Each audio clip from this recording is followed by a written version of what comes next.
അനിൽ ആന്റണിയെ BJPക്ക് സമ്മാനിച്ചത് ഞാനീ പറഞ്ഞ ഡൽഹിയിലെ ഇതിനൊക്കെ കാരണക്കാരനായിട്ടുള്ള ഒരേ ഒരാൾ KC വേണുഗോപാൽ എന്ന് പറയുന്ന വ്യക്തിയാണ്. ഒരു സംശയം വേണ്ട, നിങ്ങൾ എഴുതി വെച്ചോ.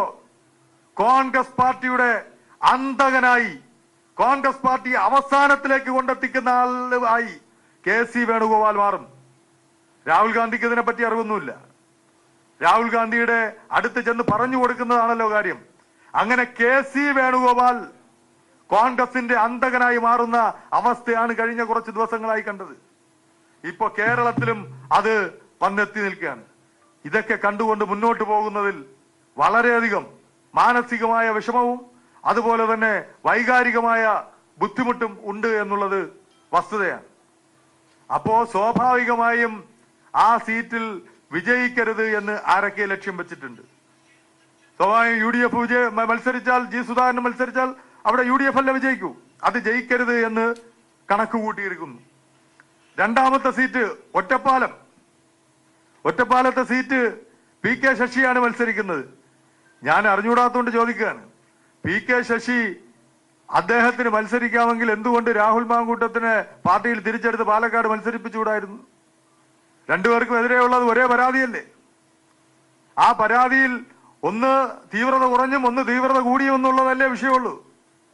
എന്താണ് കോൺഗ്രസ് നേതൃത്വം ഇതിനകത്ത് കണ്ട വികാരം?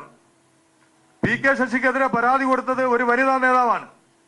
ആ പരാതി നിൽക്കുമ്പോഴാണ് മാർക്സിസ്റ്റ് പാർട്ടി അദ്ദേഹത്തെ സസ്പെൻഡ് ചെയ്തതും സഹകരണ സംഘങ്ങളിലെ അടക്കമുള്ള അഴിമതികൾ ചൂണ്ടിക്കാണിച്ചുകൊണ്ട് നടപടിക്ക് വിധേയമായത്.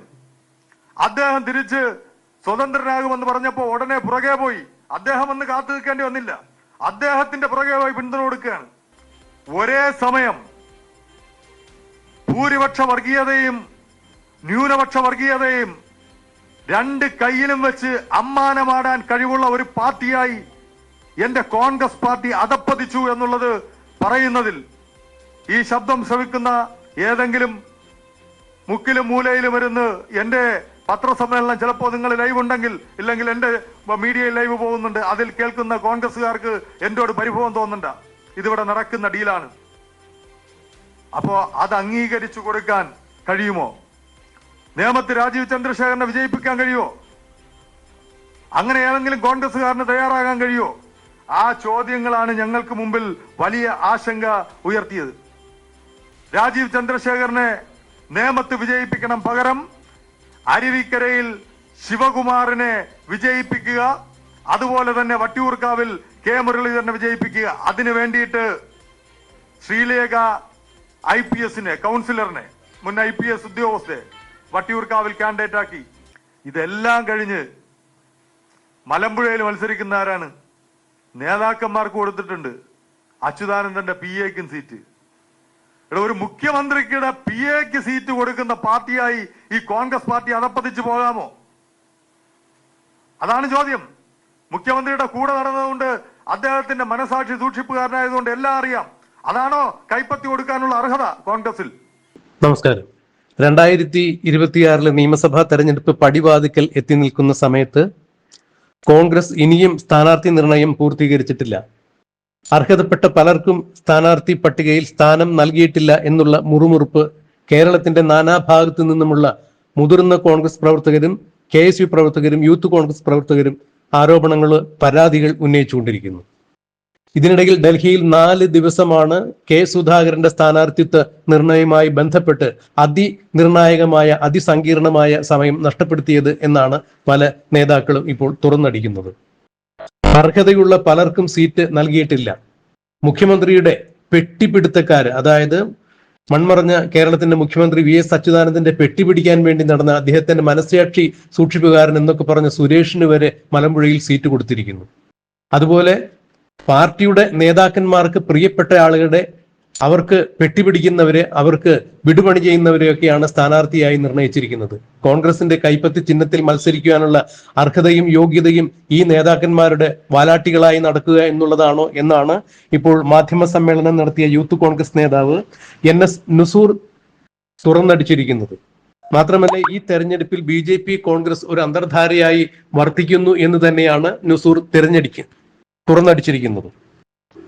കാരണം നേമത്ത് രാജീവ് ചന്ദ്രശേഖരെയും അരുവിക്കരയിൽ ശിവകുമാറിനെയും വട്ടിയൂർക്കാവിൽ കെ മുരളീധരനെയും പരസ്പരം ജയിപ്പിക്കുവാൻ വേണ്ടി ഇവർ ധാരണയുണ്ടാക്കിയിരിക്കുന്നു എന്നാണ് ഇപ്പോൾ NS നുസൂർ തുറന്നടിച്ചിരിക്കുന്നത്. ഇത് ഒരു കാരണവശാലും യഥാർത്ഥ കോൺഗ്രസ് പ്രവർത്തകർക്ക് അംഗീകരിക്കത്തക്കതല്ല. അരുവിക്കരയിൽ ആദ്യം പറഞ്ഞു കേട്ടിരുന്ന പേര് ശബരിനാഥന്റെയാണ്. ശബരിനാഥ് അവിടെ പ്രചരണ പരിപാടികൾ തുടങ്ങിക്കഴിഞ്ഞപ്പോഴാണ് പുതിയ ഡീൽ വന്നത്. അതായത് കോൺഗ്രസ് നേതൃത്വത്തിന് ഒരു കാരണവശാലും അല്ലെങ്കിൽ കോൺഗ്രസിലെ യഥാർത്ഥ ആത്മാർത്ഥതയുള്ള പ്രവർത്തകർക്ക് അംഗീകരിക്കാൻ സാധിക്കാത്ത രഹസ്യ ഡീലുകളാണ് ഇപ്പോൾ ഉണ്ടായിരിക്കുന്നത്. കോൺഗ്രസിനെ നശിപ്പിക്കുന്നത് കോൺഗ്രസിന്റെ അഖിലേന്ത്യാ നേതാവായ KC വേണുഗോപാൽ ആണ് എന്നാണ് നുസൂർ ഇപ്പോൾ തുറന്നടിച്ചിരിക്കുന്നത്. അതിന് നിരവധി ഉദാഹരണങ്ങൾ അദ്ദേഹം തുറന്നു കാണിക്കുന്നുണ്ട്. കേരളത്തിന്റെ എക്കാലത്തെയും ആരാധനയായ ആദർശത്തിന്റെ പ്രതിരൂപം എന്നൊക്കെ കോൺഗ്രസിലും കേരളത്തിലും വിശേഷിപ്പിക്കാവുന്ന മുൻ കേന്ദ്രമന്ത്രിയായിരുന്ന AK ആന്റണിയുടെ മകൻ അനിൽ ആന്റണിയെ BJPയിൽ എത്തിച്ചതുപോലും കോൺഗ്രസിന്റെ ദേശീയ നേതൃത്വത്തിൽ പ്രവർത്തിക്കുന്ന ഈ നേതാവാണ് എന്നാണ് നുസൂർ തുറന്നടിച്ചത്. ഈ നേതാവ് കോൺഗ്രസിന്റെ അന്ത്യം കുറിച്ചിട്ടേ കടന്നു പോവുകയുള്ളൂ, കോൺഗ്രസിന് വായ്ക്കരിയിടാൻ വേണ്ടി വന്ന നേതാവാണ് ഇദ്ദേഹം എന്നാണ് നുസൂർ തുറന്നടിച്ചിരിക്കുന്നത്. ഒരു കാരണവശാലും ഇത്തരം നേതാക്കളെ മുന്നിൽ നിർത്തിക്കൊണ്ട് കോൺഗ്രസ് പാർട്ടിക്ക് ഇനി ആശയഭദ്രതയോടുകൂടി മുന്നോട്ട് പോകാൻ സാധിക്കില്ല. ഞാനിത് തുറന്നു പറഞ്ഞതിന്റെ പേരിൽ, പത്രസമ്മേളനം നടത്തിയതിന്റെ പേരിൽ എനിക്ക് സസ്പെൻഷൻ കാർഡ് ഇപ്പോൾ KPCCയിൽ ഒരുങ്ങുന്നുണ്ട്. അതിനുള്ള കത്ത് അവരവിടെ ടൈപ്പ് ചെയ്തുകൊണ്ടിരിക്കുകയാണെന്ന് എനിക്ക് നന്നായി അറിയാം എന്നുകൂടി നുസൂർ തന്റെ പത്രസമ്മേളനത്തിൽ വ്യക്തമാക്കുന്നു. ഉമ്മൻചാണ്ടിയുടെ വിശ്വസ്തൻ എന്നറിയപ്പെട്ടിരുന്ന NS നുസൂർ കേരളത്തെ ഞെട്ടിക്കുന്ന രഹസ്യ ഡീലുകളെ കുറിച്ചാണ്, തെരഞ്ഞെടുപ്പിലെ കോൺഗ്രസിന്റെ ഇരട്ടത്താപ്പിനെ കുറിച്ചാണ്, കോൺഗ്രസിനെ നശിപ്പിക്കാൻ ഒരുങ്ങിയിരിക്കുന്ന ദേശീയ നേതാവിനെ കുറിച്ചെല്ലാം വെളിപ്പെടുത്തുന്ന വളരെ രഹസ്യമായ ഞെട്ടിക്കുന്ന വെളിപ്പെടുത്തലാണ് നടത്തിയിരിക്കുന്നത്. നമുക്ക് അദ്ദേഹത്തിന്റെ വാക്കുകളുടെ പ്രസക്ത ഭാഗങ്ങൾ ഒന്ന് കേൾക്കാം. ഈ ചർച്ചകൾക്ക് തുടക്കം കുറിച്ചപ്പോൾ തന്നെ അവർ വട്ടിയൂർക്കാവും ഒരിക്കലും ചേരില്ല എന്ന് കരുതിയ ആളുകൾ തമ്മിൽ ചേരുന്ന കാഴ്ച വട്ടിയൂർക്കാവും അരുവിക്കരയും വെച്ച് ഒരു സെറ്റിൽമെന്റ് ഉണ്ടാക്കി. രാജീവ് ചന്ദ്രശേഖരനെ നേമത്ത് വിജയിപ്പിക്കണം, പകരം അരുവിക്കരയിൽ ശിവകുമാറിനെ വിജയിപ്പിക്കുക, അതുപോലെ തന്നെ വട്ടിയൂർക്കാവിൽ കെ മുരളീധരനെ വിജയിപ്പിക്കുക. അതിനു വേണ്ടിയിട്ട് ശ്രീലേഖ IPSനെ, കൗൺസിലറിനെ, മുൻ IPS ഉദ്യോഗസ്ഥരെ വട്ടിയൂർക്കാവിൽ കാൻഡിഡേറ്റ് ആക്കി. അരുവിക്കരയിൽ സർവേ റിപ്പോർട്ടുകളിൽ മുൻപന്തിയിൽ നിന്നത് KS ശബരിനാഥനാണ്. KS ശബരിനാഥനെ മത്സരിപ്പിക്കണമെന്ന് സർവേ റിപ്പോർട്ടുകൾ പറയുന്നു. ആ റിപ്പോർട്ടുകൾ എടുത്തു വെച്ച് ശബരിയോട് വർക്ക് തുടങ്ങാൻ പറഞ്ഞു, ഫ്ലക്സ് അടിച്ചു. ഇതെല്ലാം ചെയ്തപ്പോ അവിടെ ഒരേ പിടിവാശി, അപ്പോഴും ഇടപെടലുണ്ടായി. അവസാനം ഇതിനെല്ലാം ചുക്കാൻ പിടിക്കുന്ന ദേശീയ തലത്തിൽ ഒരാളുണ്ട്, അത് പറയാം. അദ്ദേഹത്തിന്റെ നിർദ്ദേശം അനുസരിച്ച് അവസാനം അരുവിക്കര ശിവകുമാറിന് കൊടുത്തു. ഒരേ സമയം ഭൂരിപക്ഷ വർഗീയതയും ന്യൂനപക്ഷ വർഗീയതയും രണ്ട് കൈയിലും വെച്ച് അമ്മാനമാടാൻ കഴിവുള്ള ഒരു പാർട്ടിയായി എന്റെ കോൺഗ്രസ് പാർട്ടി അധപ്പതിച്ചു എന്നുള്ളത് പറയുന്നതിൽ ഈ ശബ്ദം ശ്രവിക്കുന്ന ഏതെങ്കിലും മുക്കിലും മൂലയിലും ഇരുന്ന് എന്റെ പത്രസമ്മേളനം ചിലപ്പോൾ നിങ്ങൾ ലൈവ് ഉണ്ടെങ്കിൽ, ഇല്ലെങ്കിൽ എന്റെ മീഡിയയിൽ ലൈവ് പോകുന്നുണ്ട്, അതിൽ കേൾക്കുന്ന കോൺഗ്രസുകാർക്ക് എന്നോട് പരിഭവം തോന്നണ്ട. ഇതിവിടെ നടക്കുന്ന ഡീലാണ്. അപ്പോ അത് അംഗീകരിച്ചു കൊടുക്കാൻ കഴിയുമോ? നേമത്ത് രാജീവ് ചന്ദ്രശേഖരനെ വിജയിപ്പിക്കാൻ കഴിയുമോ? അങ്ങനെ ഏതെങ്കിലും കോൺഗ്രസുകാരന് തയ്യാറാകാൻ കഴിയുമോ? ആ ചോദ്യങ്ങളാണ് ഞങ്ങൾക്ക് മുമ്പിൽ വലിയ ആശങ്ക ഉയർത്തിയത്. അവിടെ വന്നപ്പോ, നെടുമങ്ങാട് സീറ്റിലേക്ക് വന്നപ്പോ മീനാങ്കൽ കുമാർ, അവിടെ നെടുമങ്ങാടുള്ള കോൺഗ്രസിന്റെ എല്ലാ നേതൃത്വവും, എന്റെ കയ്യിൽ രേഖയുണ്ട്, അത് നിങ്ങളുടെ ചാനലുകളിലും കിട്ടിയിട്ടുണ്ടാകും, എല്ലാ നേതൃത്വവും DCC ഭാരവാഹികൾ, KPCC അംഗങ്ങൾ, അതുപോലെ തന്നെ എല്ലാവരും ഒരുമിച്ച് ഒപ്പിട്ട് കൊടുത്തു. മീനാങ്കൽ കുമാറിനെ പ്രഖ്യാപിക്കരുത്, പ്രഖ്യാപിച്ചാൽ ഞങ്ങൾ പരാജയപ്പെടുത്തും. സ്വാഭാവികമായിട്ട് പരാജയപ്പെടുത്തണ്ട, ഒരുവിധം ജയിച്ചു കയറാൻ പറ്റുന്ന മണ്ഡലമായിരുന്നു. ഞങ്ങൾ പരാജയപ്പെടുത്തുമെന്ന് പറഞ്ഞു. പരാജയപ്പെടുത്തുമെന്ന് പറഞ്ഞപ്പോ അടൂർ പ്രകാശ് രംഗത്തിറങ്ങി, ആ സീറ്റ് കിട്ടിയേ മതിയാകുമെന്ന് പറഞ്ഞു. ആരാണ് മീനാങ്കൽ കുമാർ? എനിക്ക് അദ്ദേഹത്തെ വ്യക്തിപരമായിട്ട് അറിയില്ല. അദ്ദേഹം ഈ തിരുവനന്തപുരം ജില്ലയിലെ ഒരു പ്രമുഖ അബ്കാരി വ്യവസായിയുടെ ഏറ്റവും അടുത്ത പാർട്ണറും അടൂർ പ്രകാശിന് ഏറ്റവും അടുത്ത ബന്ധവുമുള്ള ബിസിനസ് പാർട്ട്നേഴ്സാണ്. അങ്ങനെ ആ ബിസിനസ് പാർട്ണർക്ക് സീറ്റ് കൊടുത്തില്ല എങ്കിൽ തിരുവനന്തപുരത്ത് കലാപം ഉണ്ടാക്കുമെന്ന് പറഞ്ഞ് അവസാനം ആ സീറ്റും വാങ്ങി. നിങ്ങൾ മനസ്സിലാക്കണം, ഒരു തെരഞ്ഞെടുപ്പിൽ മൂന്നാമത്തെ ടേം LDF വരരുത് എന്ന് ആഗ്രഹിച്ചുകൊണ്ട് ഒട്ടേറെ പ്രവർത്തകർ, കോൺഗ്രസിന്റെ പ്രവർത്തകർ കഷ്ടപ്പെടുമ്പോ ഈ സീറ്റുകൾ കൊടുക്കുന്ന അവസ്ഥയെ പറ്റിയാണ് പറഞ്ഞത്. സ്വാഭാവികമായും അങ്ങനെയുള്ള സീറ്റ് നിർണയം തിരുവനന്തപുരത്ത് നടന്ന് ഒരു വക മിണ്ടാൻ ആരും തയ്യാറായില്ലല്ലോ, ഒരു വക ആരും മിണ്ടിയില്ലല്ലോ. എല്ലാവർക്കും അമർഷമുണ്ട്, അവർ ഉള്ളിന്റെ ഉള്ളിൽ ഒതുക്കി വെച്ചുകൊണ്ട് മുന്നോട്ട് പോവുകയാണ്. അതുപോലെ തന്നെ ഞാൻ പറഞ്ഞല്ലോ, ഇവിടെ ഇപ്പോൾ ഞാൻ പത്രസമ്മേളനം തുടങ്ങുന്നതിന് മുമ്പ് എന്നെ ഒട്ടേറെ പേർ വിളിച്ചു, ഒട്ടേറെ ആളുകൾ പല ഭാഗത്തുനിന്ന് ബന്ധപ്പെട്ടുകൊണ്ട് നമ്മുടെ യൂത്ത് കോൺഗ്രസിന്റെ ജില്ലാ കോൺഗ്രസിന്റെ ഒക്കെ നേതൃത്വത്തിൽ നിൽക്കുന്നവർ വിളിക്കുന്നതാണ്. ഇവിടെ 4 സീറ്റുകൾ, ഒന്ന് അമ്പലപ്പുഴ സീറ്റ് ഇത്തവണ നമുക്ക് വിജയിക്കാൻ പറ്റുന്ന ഏറ്റവും സാഹചര്യമുള്ള സീറ്റായിരുന്നു. വിജയിക്കുമെന്ന് കണ്ടപ്പോ, ആ സീറ്റ് വിജയിക്കാൻ സാധ്യതയുണ്ടെന്ന് കണ്ടപ്പോ അവിടെ നിങ്ങൾക്കറിയാം, മാധ്യമ സുഹൃത്തുക്കൾ ഇത് വീക്ഷിക്കുന്നവർക്കറിയാം, MP പ്രവീൺ യൂത്ത് കോൺഗ്രസിന്റെ ജില്ലാ പ്രസിഡന്റാണ്. ഒട്ടനവധി മർദ്ദനങ്ങൾ ഏറ്റുവാങ്ങി ഈ പാർട്ടിക്ക് വേണ്ടി ജീവക്ഷമമായി ജീവിക്കുന്നവനുണ്ട്. സീറ്റിന് വേണ്ടി അലഞ്ഞു തിരിഞ്ഞ് അവസാനം ഡൽഹിയിൽ പോയി നേതാക്കളുടെ കാല് പിടിക്കുന്ന അവസ്ഥ എത്തി. ആ അവസ്ഥ എത്തിയപ്പോഴും അവർ കണ്ടെത്തിയ മാർഗം, കൊടുക്കേണ്ടി വന്നാൽ ചിലപ്പോ കൊടുത്താലോ എന്ന് വിചാരിച്ച് G. സുധാകരൻ മത്സരിക്കുന്നു. ആരാണ് G. സുധാകരൻ? ഈ G. സുധാകരൻ എന്ന് പറയുന്നത് ഒരു സംശയം വേണ്ട, ഇവര് കൂടെ കൂട്ടിക്കോട്ടെ, കോൺഗ്രസ് കൂടെ കൂട്ടിക്കോട്ടെ, അത് മറ്റൊരു PC ജോർജാണ്, വാബോയ കോടാലിയാണ്. ആ G. സുധാകരൻ കഴിഞ്ഞ LDF ഗവൺമെന്റ് ഇരുന്നപ്പോ മന്ത്രിയായിരുന്ന സമയത്ത്, അതിനു മുമ്പും പിൻപും ഒക്കെ കാണിച്ചു കൂട്ടിയ കാര്യങ്ങളെല്ലാം കേരളത്തിന്റെ പൊതുസമൂഹം കണ്ടതാണ്. അവിടെ G. സുധാകരൻ മത്സരിക്കട്ടെ, അവിടെ കോൺഗ്രസിന്റെ UDFന്റെ സ്ഥാനാർത്ഥി എന്തുകൊണ്ട് പ്രഖ്യാപിച്ചില്ല? അപ്പോ സ്വാഭാവികമായും ആ സീറ്റിൽ വിജയിക്കരുത് എന്ന് ആരൊക്കെ ലക്ഷ്യം വെച്ചിട്ടുണ്ട്. സ്വാഭാവികം UDF മത്സരിച്ചാൽ, G. സുധാകരൻ മത്സരിച്ചാൽ അവിടെ UDF അല്ല വിജയിക്കൂ, അത് ജയിക്കരുത് എന്ന് കണക്ക് കൂട്ടിയിരിക്കുന്നു. രണ്ടാമത്തെ സീറ്റ് ഒറ്റപ്പാലത്തെ സീറ്റ് PK ശശിയാണ് മത്സരിക്കുന്നത്. ഞാൻ അറിഞ്ഞുകൂടാത്തോണ്ട് ചോദിക്കുകയാണ്, PK ശശി അദ്ദേഹത്തിന് മത്സരിക്കാമെങ്കിൽ എന്തുകൊണ്ട് രാഹുൽ മാങ്കൂട്ടത്തിനെ പാർട്ടിയിൽ തിരിച്ചെടുത്ത് പാലക്കാട് മത്സരിപ്പിച്ചുകൂടായിരുന്നു? രണ്ടുപേർക്കും എതിരെയുള്ളത് ഒരേ പരാതിയല്ലേ? ആ പരാതിയിൽ ഒന്ന് തീവ്രത കുറഞ്ഞും ഒന്ന് തീവ്രത കൂടിയും എന്നുള്ളതല്ലേ വിഷയമുള്ളൂ. എന്താണ് കോൺഗ്രസ് നേതൃത്വം ഇതിനകത്ത് കണ്ട വികാരം? PK ശശിക്കെതിരെ പരാതി കൊടുത്തത് ഒരു വനിതാ നേതാവാണ്. ആ പരാതി നിൽക്കുമ്പോഴാണ് മാർക്സിസ്റ്റ് പാർട്ടി അദ്ദേഹത്തെ സസ്പെൻഡ് ചെയ്തതും സഹകരണ സംഘങ്ങളിലെ അടക്കമുള്ള അഴിമതികൾ ചൂണ്ടിക്കാണിച്ചുകൊണ്ട് നടപടിക്ക് വിധേയമായത്.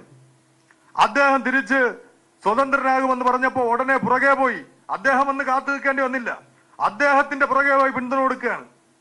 അങ്ങനെ പിന്തുണ കൊടുത്ത് PK ശശിയെ സ്ഥാനാർത്ഥിയാക്കി.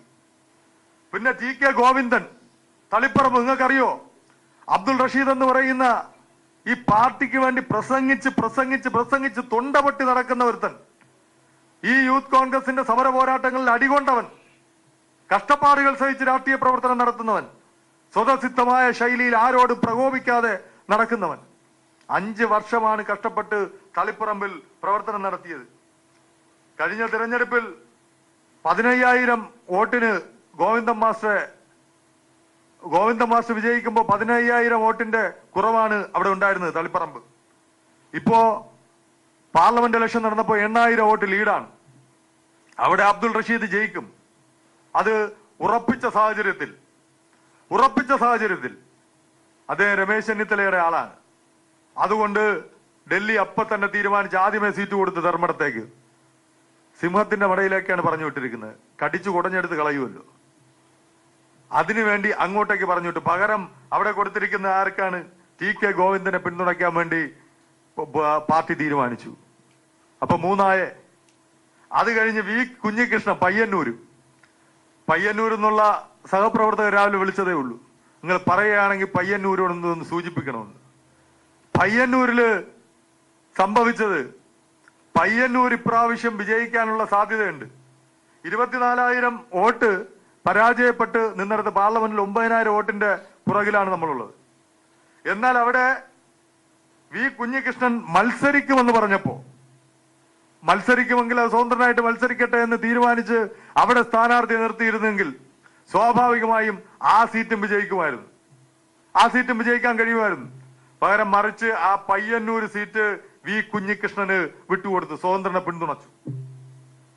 ഇതെല്ലാം കഴിഞ്ഞ് മലമ്പുഴയിൽ മത്സരിക്കുന്ന ആരാണ്? നേതാക്കന്മാർക്ക് കൊടുത്തിട്ടുണ്ട്, അച്യുതാനന്ദന്റെ PA-ക്കും സീറ്റ്. ഇവിടെ ഒരു മുഖ്യമന്ത്രിയുടെ PA-ക്ക് സീറ്റ് കൊടുക്കുന്ന പാർട്ടിയായി ഈ കോൺഗ്രസ് പാർട്ടി അതപ്പതിച്ചു പോകാമോ? അതാണ് ചോദ്യം. മുഖ്യമന്ത്രിയുടെ കൂടെ നടന്നതുകൊണ്ട്, അദ്ദേഹത്തിന്റെ മനസാക്ഷി സൂക്ഷിപ്പുകാരനായതുകൊണ്ട് എല്ലാം അറിയാം. അതാണോ കൈപ്പത്തി കൊടുക്കാനുള്ള അർഹത കോൺഗ്രസിൽ? അങ്ങനെ അദ്ദേഹത്തിന് സീറ്റ് കൊടുത്തു. അദ്ദേഹത്തിന് സീറ്റ് കൊടുക്കുമ്പോൾ ആലോചിച്ചോളണം, ഈ മലമ്പുഴയിൽ പരാജയപ്പെടുമെന്നുള്ള സീറ്റാണെങ്കിൽ പോലും എത്രയോ കൊല്ലം കൊണ്ട് പ്രവർത്തിക്കുന്ന കോൺഗ്രസ്സുകാരുണ്ട്.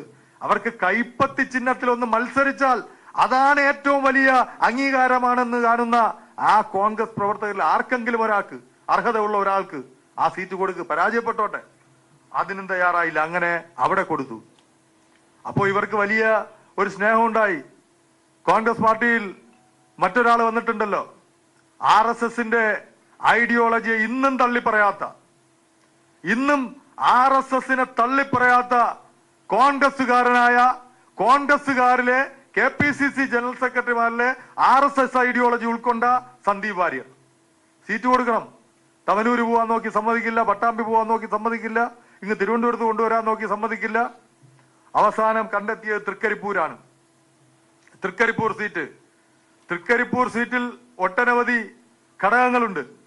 വിജയിക്കാൻ പറ്റിയ ഒരു സാഹചര്യം ഇല്ല എങ്കിൽ പോലും ചില ഘടകങ്ങൾ പരിശോധിച്ചാൽ വിജയിക്കാനും കഴിയും എന്നുള്ള സീറ്റാണ്.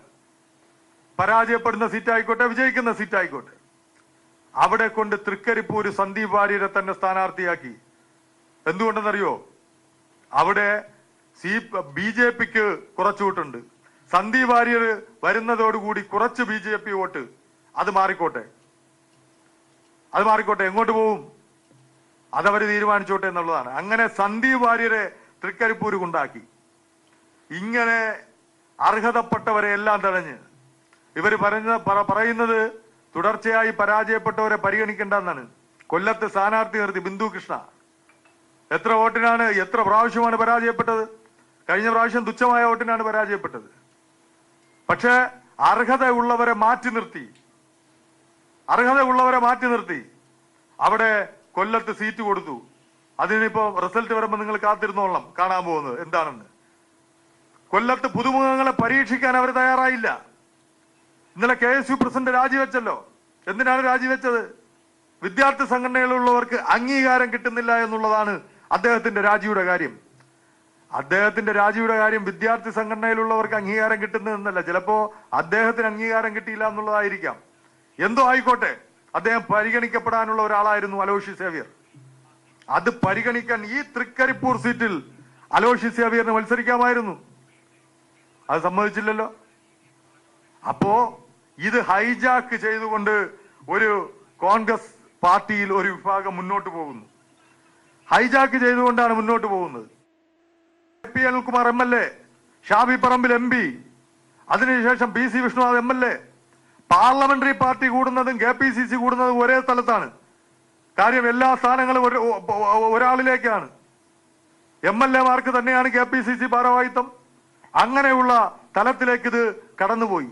ഈ പാർട്ടിയുടെ എല്ലാ മൊറാലിറ്റിയും അവസാനിച്ചു. ഈ പാർട്ടിയുടെ എല്ലാ അവസ്ഥയും അവസാനിച്ചു. ആരാണ് ഇതിന് ഉത്തരവാദി?